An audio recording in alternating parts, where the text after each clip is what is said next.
എല്ലാവർക്കും നമസ്കാരം. ആകാശഗംഗ എന്ന നമ്മുടെ യൂട്യൂബ് ചാനലിലേക്ക് എല്ലാവർക്കും സ്വാഗതം. 2024 പുതുവർഷം വരികയാണ്. ഈ പുതുവർഷത്തിൽ ഓരോ നക്ഷത്രക്കാരുടെയും പൊതുഫലം എന്താണെന്ന് നോക്കാം. ശ്രദ്ധിക്കുക, ഇത് ഓരോ നക്ഷത്രത്തിൽ ജനിച്ച വ്യക്തികളുടെയും പൊതുവായി വരാൻ സാധ്യതയുള്ള കാര്യങ്ങളാണ് പറയുന്നത്, അല്ലാതെ വ്യക്തിപരമായ ഫലങ്ങളല്ല. ജനനസമയം വ്യത്യസ്തമാകുന്നതനുസരിച്ച് ഫലത്തിൽ വ്യത്യാസങ്ങൾ ഒക്കെ ഉണ്ടാകുന്നതാണ്. ഓരോ വ്യക്തികളുടെയും ഗ്രഹനില അനുസരിച്ച് മാത്രമേ അവരുടെ ഫലം കൃത്യമായി പറയാൻ സാധിക്കൂ. ഈ ഫലം പറയുന്നത് ഓരോ നക്ഷത്രത്തിൽ വരുന്ന ഗ്രഹമാറ്റം അനുസരിച്ചുള്ള സാധ്യതകൾ മാത്രമാണ്. രേവതി നക്ഷത്രക്കാർക്ക് 2024 അനുകൂലമായ കാലമാണ്. ജനുവരി ഫെബ്രുവരി മാസങ്ങളിൽ കലാരംഗത്തൊക്കെ പ്രവർത്തിക്കുന്നവർക്ക് നേട്ടമുണ്ടാക്കാൻ പറ്റുന്ന സമയമാണ്.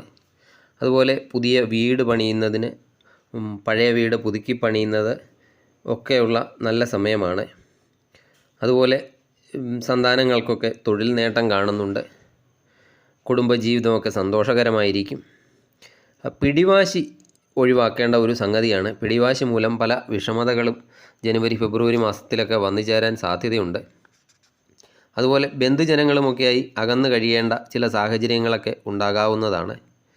അതുപോലെ സഹപ്രവർത്തകരുമായി ഒക്കെ ഇടപെടുമ്പോഴൊക്കെ സൂക്ഷിച്ച് ഇടപെടണം.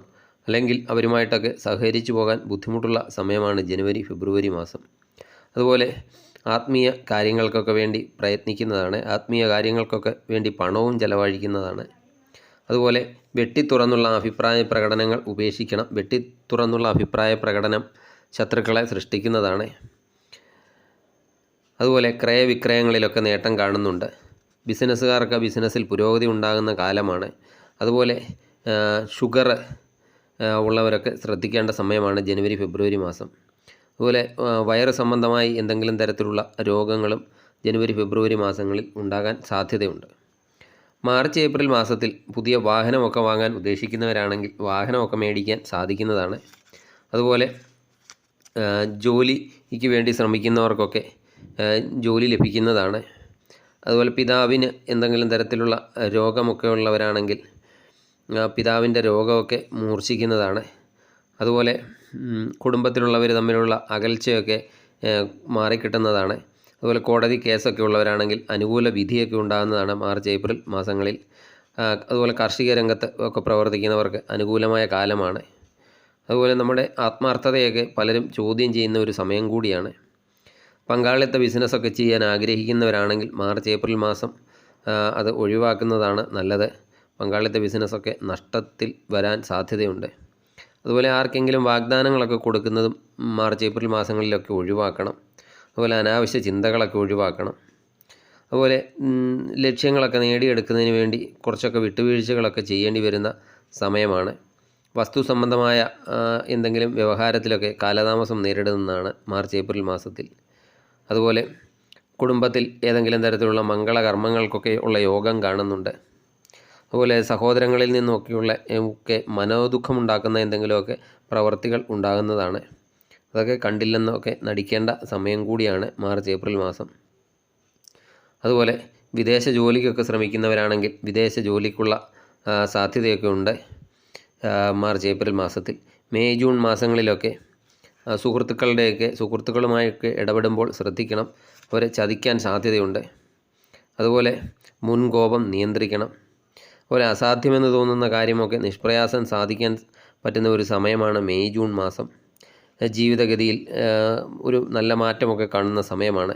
അതുപോലെ പുതിയ വീട് വാങ്ങാൻ ഉദ്ദേശിക്കുന്നവരാണെങ്കിൽ മെയ് ജൂൺ മാസങ്ങളിലൊക്കെ വീട് വാങ്ങുന്നതിനുള്ള അനുകൂല സമയമാണ്. അതുപോലെ ബുധൻ ശനി ദിവസങ്ങളിലെ യാത്ര മെയ് ജൂൺ മാസങ്ങളിൽ കഴിയതും ഒഴിവാക്കണം. അതുപോലെ കടം വാങ്ങുന്നതും കടം കൊടുക്കുന്നതുമൊക്കെ ശ്രദ്ധയോടെ ആയിരിക്കണം. അതുപോലെ കലാരംഗത്ത് പ്രവർത്തിക്കുന്നവർക്കൊക്കെ അനുകൂലമായ കാലമാണ്. അതുപോലെ പുതിയ വാഹനമൊക്കെ മേടിക്കാൻ ഉദ്ദേശിക്കുന്നവരാണെങ്കിൽ വാഹനമൊക്കെ വാങ്ങാൻ സാധിക്കുന്നതാണ്. അതുപോലെ മത്സര പരീക്ഷകളിലൊക്കെ പങ്കെടുക്കാൻ ഉദ്ദേശിക്കുന്നവർക്കൊക്കെ മത്സര പരീക്ഷകളിലൊക്കെ നല്ല രീതിയിലുള്ള വിജയം മെയ് ജൂൺ മാസങ്ങളിൽ ഉണ്ടാകുന്നതാണ്. അതുപോലെ ജീവിതത്തിലുണ്ടായിരുന്ന ബുദ്ധിമുട്ടുകൾക്കൊക്കെ അയവ് വരുന്നതാണ്. പലരിൽ നിന്നുമൊക്കെ സഹകരണങ്ങളൊക്കെ ലഭിക്കുന്ന ഒരു സമയമാണ് മെയ് ജൂൺ മാസം.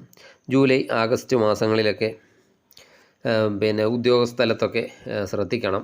അനാവശ്യമായ വാഗ്വാദങ്ങളിലൊക്കെ ഏർപ്പെടുന്നത് ഒഴിവാക്കണം. അത് ഒഴിവാക്കിയില്ലെങ്കിൽ മേലുദ്യോഗസ്ഥരുടെ അപ്രീതിയൊക്കെ ഉണ്ടാകുന്നതാണ്. അതുപോലെ തൊഴിൽ സ്ഥാപനങ്ങളിലൊക്കെ മറ്റുള്ളവരുടെ സഹായമൊക്കെ ആവശ്യമായി വരുന്ന ഒരു സമയമാണ് ജൂലൈ ആഗസ്റ്റ് മാസം. അതുപോലെ ഷെയർ ബിസിനസ്സിലൊക്കെ ഏർപ്പെടുന്നതൊക്കെ ശ്രദ്ധിക്കണം. ഷെയർ ബിസിനസ്സൊക്കെ ആ സമയത്ത് നഷ്ടത്തിൽ വരാൻ സാധ്യതയുണ്ട്. അതുപോലെ വിവേചന ബുദ്ധിയോടുകൂടി ഒക്കെ പ്രവർത്തിക്കുന്ന കാര്യങ്ങൾക്കൊക്കെ വിജയമുണ്ടാകുന്നതാണ്. എന്തെങ്കിലും തരത്തിലുള്ള അഭിപ്രായ വ്യത്യാസങ്ങൾ ആരെങ്കിലുമായിട്ടൊക്കെ ഉണ്ടെങ്കിൽ അതൊക്കെ പരിഹരിക്കുന്നതിന് അല്പം വിട്ടുവീഴ്ചയൊക്കെ ചെയ്യുന്ന സമയം കൂടിയാണ് ജൂലൈ ആഗസ്റ്റ് മാസം. അതുപോലെ വിദേശ യാത്രയ്ക്കൊക്കെ ശ്രമിക്കുന്നവരാണെങ്കിൽ വിദേശ യാത്രയ്ക്കുള്ള യോഗമൊക്കെ ഉണ്ട്. അതുപോലെ ക്രയവിക്രയങ്ങളിലൊക്കെ വിജയം കാണുന്നുണ്ട്. വാഹന സംബന്ധമായൊക്കെ ലാഭം കിട്ടുന്നതാണ്. അതുപോലെ ഉന്നത വ്യക്തികളുടെയൊക്കെ സഹായം ലഭിക്കുന്ന സമയമാണ്. സന്താന ഭാഗ്യമൊക്കെ കാണുന്നുണ്ട്.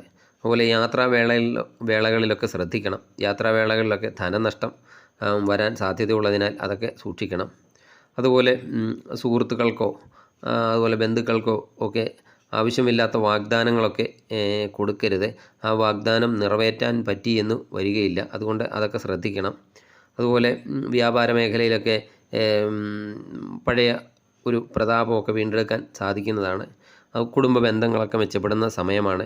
അതുപോലെ സന്താനങ്ങൾ മൂലം സന്തോഷത്തിനൊക്കെ ഇടവരുന്ന സമയം കൂടിയാണ് ജൂലൈ ആഗസ്റ്റ് മാസം. സെപ്റ്റംബർ ഒക്ടോബർ മാസത്തിൽ ഈ പെട്ടെന്നുള്ള കോപമൊക്കെ നിയന്ത്രിക്കണം. കോപം നിയന്ത്രിച്ചില്ലെങ്കിൽ പല അനിഷ്ടങ്ങൾക്കൊക്കെ വഴിയൊരുക്കുന്നതാണ്. അതുപോലെ വീട് മാറി താമസിക്കേണ്ട എന്തെങ്കിലുമൊക്കെ സാഹചര്യം ഉണ്ടാകുന്നതാണ്. ഗ്രഹദോഷങ്ങളൊക്കെ മാറിക്കിട്ടുന്നതാണ്. അതുപോലെ സഹോദരങ്ങളുടെയൊക്കെ ഉയർച്ചയ്ക്ക് വേണ്ടി പണം ചെലവഴിക്കുന്നതാണ്. സന്താനങ്ങൾക്ക് കീർത്തിയും ഉയർച്ചയുമൊക്കെ സെപ്റ്റംബർ ഒക്ടോബർ മാസത്തിൽ ലഭിക്കുന്നതാണ്. അതുപോലെ ശാരീരികമായും മാനസികമായും ഒക്കെയുള്ള ബുദ്ധിമുട്ടുകൾ മനസ്സിനെയൊക്കെ അസ്വസ്ഥമാക്കിക്കൊണ്ടിരിക്കുന്ന സമയം കൂടിയാണ്. അതുപോലെ വിവാഹമൊക്കെ ആഗ്രഹിക്കുന്നവരാണെങ്കിൽ സെപ്റ്റംബർ ഒക്ടോബർ മാസത്തിൽ അവർക്ക് വിവാഹമൊക്കെ നടക്കുന്നതാണ്. അതുപോലെ മാതാപിതാക്കളുടെ ഏതെങ്കിലും തരത്തിലുള്ള രോഗമൊക്കെ ചെറിയ ബുദ്ധിമുട്ടുകളൊക്കെ ഉണ്ടാക്കുന്നതാണ്. അപവാദങ്ങളൊക്കെ മൂലം കുടുംബജീവിതം അല്പം ബുദ്ധിമുട്ടിൽ പോകുന്ന ഒരു സമയമാണ്. അതുപോലെ സ്വന്തമായി ചെയ്യേണ്ട കാര്യമൊക്കെ മറ്റുള്ളവരെ ഒരിക്കലും ഏൽപ്പിക്കരുത്. അതൊക്കെ പല പരാജയങ്ങൾക്കും കാരണമാകുന്നതാണ്. അതുപോലെ വാഹനമൊക്കെ ഉപയോഗിക്കുന്നവർ പ്രത്യേകം ശ്രദ്ധിക്കേണ്ട സമയമാണ് സെപ്റ്റംബർ ഒക്ടോബർ മാസം. പ്രത്യേകിച്ച് ടൂ വീലറൊക്കെ മറ്റുള്ളവർക്ക് ഇഷ്ടപ്പെടാത്ത പെരുമാറ്റമൊക്കെ ഒഴിവാക്കേണ്ട ഒരു സമയമാണ്. ഈശ്വരനെ നല്ല രീതിയിൽ വിളിക്കേണ്ട ഒരു സമയമാണ് സെപ്റ്റംബർ ഒക്ടോബർ മാസം. അങ്ങനെയൊക്കെ ചെയ്തു കഴിഞ്ഞാൽ ആപത്തുകളൊക്കെ പലതും ഒഴിവായി കിട്ടുന്നതാണ്. നവംബർ ഡിസംബർ മാസങ്ങളിൽ കടബാധ്യതയുള്ളവരാണെങ്കിൽ കടബാധ്യതകളിൽ നിന്നൊക്കെ കുറേയൊക്കെ മോചനം ലഭിക്കുന്ന ഒരു സമയമാണ്. അതുപോലെ സന്താനങ്ങളുടെ ജോലിയിലും വരുമാനത്തിലും ഒക്കെ വർധന ഉണ്ടാകുന്നതാണ്. അതുപോലെ അവിചാരിതമായി പണം ചെലവഴിക്കേണ്ട ചില സാഹചര്യങ്ങളൊക്കെ ഉണ്ടാകുന്നതാണ്. കോടതി കേസുള്ളവരാണെങ്കിൽ കോടതി കേസുകളിലൊക്കെ അനുകൂല വിധി ഉണ്ടാകുന്നതാണ്. സാമ്പത്തിക ബുദ്ധിമുട്ടുകളിൽ നിന്നൊക്കെ രക്ഷ നേടുന്നതാണ്. അതുപോലെ ബന്ധുജനങ്ങളൊക്കെ അപ്രതീക്ഷിതമായിട്ട് സാമ്പത്തിക സഹായമൊക്കെ ചെയ്യുന്ന സമയമാണ്. ഈശ്വരാനുഗ്രഹമൊക്കെ കൂടുതലുള്ള സമയമാണ്. അതുപോലെ മറ്റുള്ളവരെയൊക്കെ അന്ധമായി ഒരിക്കലും വിശ്വസിക്കരുത്. കലാരംഗത്തൊക്കെ പ്രവർത്തിക്കുന്നവർക്ക് കഴിഞ്ഞ കുറേ നാളായി ഉണ്ടായിരുന്ന ബുദ്ധിമുട്ടുകളൊക്കെ മാറിക്കിട്ടുന്നതാണ്. ആരോഗ്യകാര്യങ്ങളൊക്കെ നല്ലതുപോലെ ശ്രദ്ധിക്കേണ്ട സമയമാണ്. അതുപോലെ ജോലി സ്ഥലത്ത് മേലുദ്യോഗസ്ഥരുടെയൊക്കെ പ്രീതി നേടാൻ പറ്റുന്ന സമയമാണ്. അതിനനുസരിച്ചുള്ള പ്രവൃത്തികളൊക്കെ ചെയ്താൽ പെട്ടെന്ന് വിജയം ലഭിക്കുന്നതാണ് നവംബർ ഡിസംബർ മാസങ്ങളിൽ. അതുപോലെ തൊഴിൽ രംഗത്തൊക്കെ മുന്നേറ്റം കാണുന്നു. കുടുംബത്തിൽ ആഹ്ലാദകരമായ അന്തരീക്ഷമൊക്കെ ഉണ്ടാകുന്നതാണ്. അതുപോലെ അനവധി നേട്ടങ്ങൾ ഉണ്ടാക്കാൻ പറ്റിയ ഒരു സമയമാണ് നവംബർ ഡിസംബർ മാസം. അതുപോലെ സന്താനങ്ങൾ മൂലം ഏതെങ്കിലും തരത്തിലുള്ള പ്രശസ്തിയൊക്കെ നേടാൻ സാധിക്കുന്നതാണ്. പുണ്യസ്ഥലങ്ങൾ സന്ദർശിക്കുക, പുണ്യകർമ്മങ്ങൾ ചെയ്യുക, അതുപോലെ ധർമ്മശാസ്താവിൻ്റെ അനുഗ്രഹം തേടുക, അയ്യപ്പ ദർശനം നടത്തുക. ഇതൊക്കെ ചെയ്താൽ സർവ്വദോഷങ്ങളും മാറിക്കിട്ടുന്നതാണ്. നിങ്ങൾക്ക് നല്ലൊരു വർഷമാകട്ടെ 2024. നന്ദി, നമസ്കാരം.